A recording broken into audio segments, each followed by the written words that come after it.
Alaikum everyone. My name is Mr. Mohsin, and today the topic which I'm going to discuss with you people is digestion, absorption, and metabolism of protein. So let's begin. Acha, what is protein?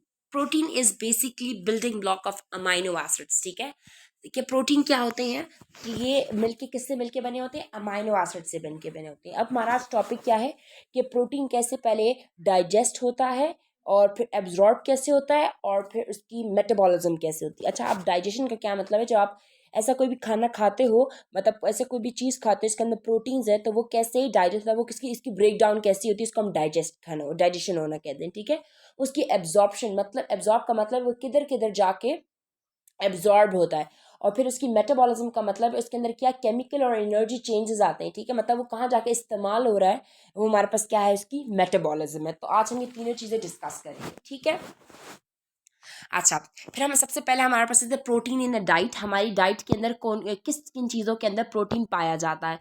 तो food stuff containing high protein content are meat, fish, egg, milk.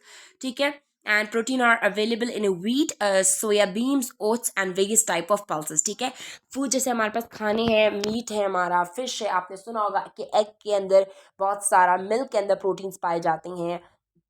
हम बच्चों को ज़्यादा से ज़्यादा egg खिलाते हैं, दूध पिलाते हैं ताकि उनके अंदर प्रोटीन का इंटेक ज़्यादा हो। ठीक है, हमारी वीट्स जो होती है मतलब गंदम के अंदर, सोयाबीन्स के अंदर, ओट्स के अंदर और सारी चीज़ों के अंदर, दालों के अंदर क्या होती हैं, प्रोटीन होता है। ठीक है, अब कुछ कॉमन फूड स्टफ है जो मैंने आपको लिखे नीचे, इनका प्रोटीन पाया जाता है, जैसे व्हीट है, मिल्क है, एग है, मीट है, इन सब के अंदर प्रोटीन होता है। तो मिल्क के अंदर जैसे हमारे पास एल्बुमिन प्रोटीन होती है, सॉरी मिल्क नहीं, एग के अंदर एल्बुमिन होता है। इस तरह डिफरेंट प्रोटीन्स हर एक खाने के अंदर डिफरेंट तरह की प्रोटीन पाई जाती है। ठीक है, जो 20 डिफरेंट स्टैंडर्ड अमाइनो एसिड से मिलकर बनी हुई होती है। अच्छा, अब सबसे पहले आता है डाइजेशन ऑफ प्रोटीन, मतलब जो भी आप खाना खाते हो जिसके अंदर प्रोटीन इनटेक है वो कैसे डाइजेस्ट होता है, मतलब वो कैसे ब्रेक डाउन होता है, अब हम ये पढ़ेंगे। अच्छा, enzyme responsible for the digestion of protein are called the proteolytic enzymes. वो इंजाइम जो डाइजेशन करते हैं किसी चीज़ की प्रोटीन को, मतलब प्रोटीन को डाइजेस्ट करते हैं, वो कौन सा इंजाइम्स हैं, वो हमारे पास प्रोटियोलाइटिक इंजाइम्स होते हैं जो हमारे पास प्रोटीन को डाइजेस्ट करते हैं। ठीक है, मैंने साथ में एक डायग्राम भी आपको बना के दी हुई है, मतलब एक शो की हुई है ताकि आपका कॉन्सेप्ट ज़्यादा से ज़्यादा क्लियर हो। ठीक है, आप डायग्राम में भी देख सकते हैं इस चीज़ को क्लियरली। ठीक है, फिर हम कहते हैं in mouth, digestion of protein does not occur in the mouth since saliva does not contain any proteolytic enzymes, so the digestion of protein start only in stomach. So what happen कि जब आप ऐसा कोई भी चीज़ खाते हो जिनके अंदर प्रोटीन है, तो उस जब आप अपने माउथ के अंदर डालते हो तो वहाँ पर उसकी डाइजेशन नहीं होती है। क्यों नहीं होती? जैसे आप कार्ब्स की बात करते हो, मीन कार्बोहाइड्रेट्स की, तो जब आप खाते हो कार्बोहाइड्रेट्स, ऐसी कोई चीज़ लेते हैं कार्ब्स होते हैं, तो वो हमारे पास माउथ में डाइजेस्ट हो जाता है। क्यों डाइजेस्ट होता है? क्योंकि हमारे माउथ में अल्फा स्लाइड अमाइलेज होता है। ठीक है, तो वो उसको डाइजेस्ट कर देता है, लेकिन माउथ के अंदर प्रोटीन को डाइजेस्ट करने के लिए मतलब प्रोटियोलाइटिक एंजाइम प्रेजेंट नहीं होते, जिसकी वजह से हमारी डाइजेशन जो है वो माउथ के अंदर स्टार्ट नहीं होती प्रोटीन की, वो डायरेक्ट स्टमक में स्टार्ट होती है। ठीक है, फिर आता है इन स्टमक। स्टमक के अंदर pepsin is the only proteolytic enzyme in the gastric juice. तो स्टमक में पेप्सिन है, वो वाहिद एक प्रोटियोलाइटिक एंजाइम है जो गैस्ट्रिक जूसेस के अंदर प्रेजेंट होता है, और इसके अलावा कोई एंजाइम नहीं है स्टमक के अंदर जो प्रोटीन को डाइजेस्ट करता हो। ठीक है, और रीनन जो है ना, रीनन एक और एंजाइम है जो प्रोटीन को डाइजेस्ट करता है, जो गैस्ट्रिक जूसेस के अंदर प्रेजेंट है, लेकिन वो ह्यूमन के अंदर एब्सेंट होती है। ह्यूमन्स के अंदर सिर्फ पेप्सिन पाई जाती है जो प्रोटीन को डाइजेस्ट करती है स्टमक के अंदर। ठीक है, I hope you understand. And again मैंने आपको एक दोबारा डायग्राम शो की हुई है, आप डायग्राम को ज़रूर देखा करें, but because it help you in remembering things.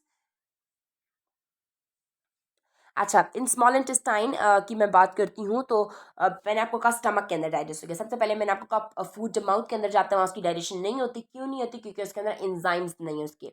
फिर स्टमक के अंदर डाइजेशन होती है, और फिर स्मॉल इंटेस्टाइन के अंदर भी प्रोटीन की डाइजेशन होती है, और ड्यूडनम और जिजनम के अंदर होती है, और क्योंकि ड्यूडनम के अंदर प्रोटीलाइटिक एंजाइम प्रेजेंट होते हैं, जो हम लोग जो proteolytic enzymes of pancreatic juices और सेकंड इंटायरिकस से होते आते हैं। ठीक है, अच्छा, प्रोटीलाइटिक एंजाइम इन अ पेनक्रियाटिक जूसेस। अपनी कौन से प्रोटीलाइटिक एंजाइम है जो हमारे पास पेनक्रियाटिक जूसेस में प्रेजेंट होते हैं। ठीक है, pancreatic juices contain trypsin, chymotrypsin, carboxy peptidase, trypsin and chymotrypsin are endopeptidase, and these two enzyme break the interior of protein molecule. ठीक है, कहते हैं पेनक्रियाटिक जूसेस कंटेन करता है, ट्रिप्सिन कंटेन करता है, हमारे पास काइमोट्रिप्सिन कंटेन करता है, कार्बोक्सीपेप्टाइडेज कंटेन करता है।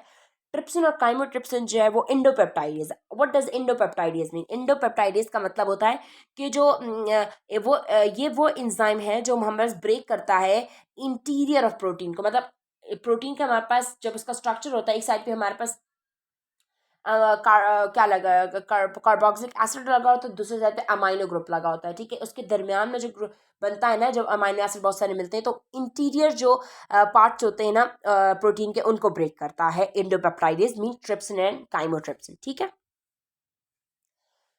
Final product of protein digestion. अब आखिरी प्रोडक्ट क्या बनता है प्रोटीन डाइजेशन का? ठीक है, जो फाइनल प्रोडक्ट है प्रोटीन डाइजेशन का, वो हमारे पास बेसिकली अमाइनो एसिड्स हैं and which are absorb into the blood from the intestine. ठीक है, जो क्योंकि मैंने आपको क्या कहा था, प्रोटीन का बिल्डिंग ब्लॉक क्या है? प्रोटीन का बिल्डिंग ब्लॉक मैंने जब स्टार्ट किया था ये लेक्चर, तो मैंने आपको कहा था प्रोटीन का बिल्डिंग ब्लॉक अमाइनो एसिड्स है।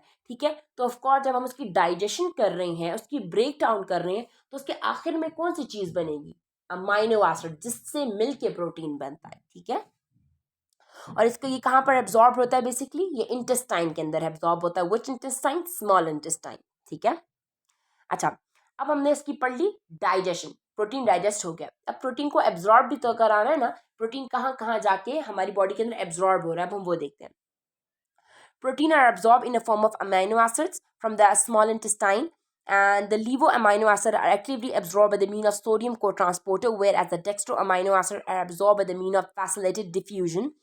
What happened, the protein जो होते हैं वो absorbed होते हैं किस फॉर्म में? अमाइनो एसिड्स की फॉर्म में। तो हमारे पास दो तरह के अमाइनो एसिड्स होते हैं, एक एल अमाइनो एसिड्स होते हैं, एक डी अमाइनो एसिड्स होते हैं। एल मीन लीवोरोटेटरी अमाइनो एसिड्स और डी का मतलब डेक्सोरोटेटरी। अच्छा, व्हाट इज लीवोरोटेटरी?